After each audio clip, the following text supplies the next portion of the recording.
امام حسین کے آخری سجدے کی قسم،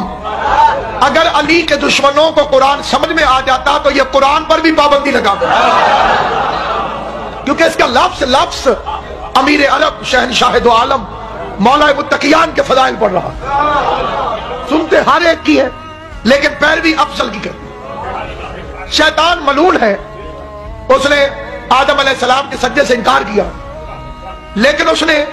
جو دلیل پیش کی ہے وہ دلیل جھوٹی ضرور ہے لیکن کمزور نہیں۔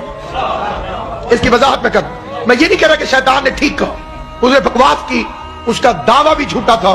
اس کا جواب دعویٰ بھی جھوٹا تھا، اور اس کی بحث بھی جھوٹی تھی،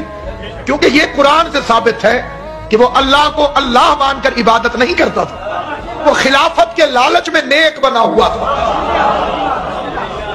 آدم علیہ السلام کو جب اللہ نے خلیفہ بنا دیا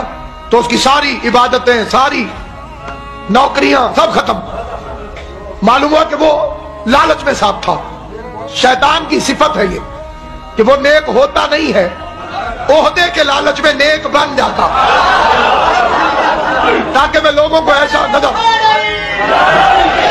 ورنہ اس نے اللہ کو جو پیشکش کی ہے،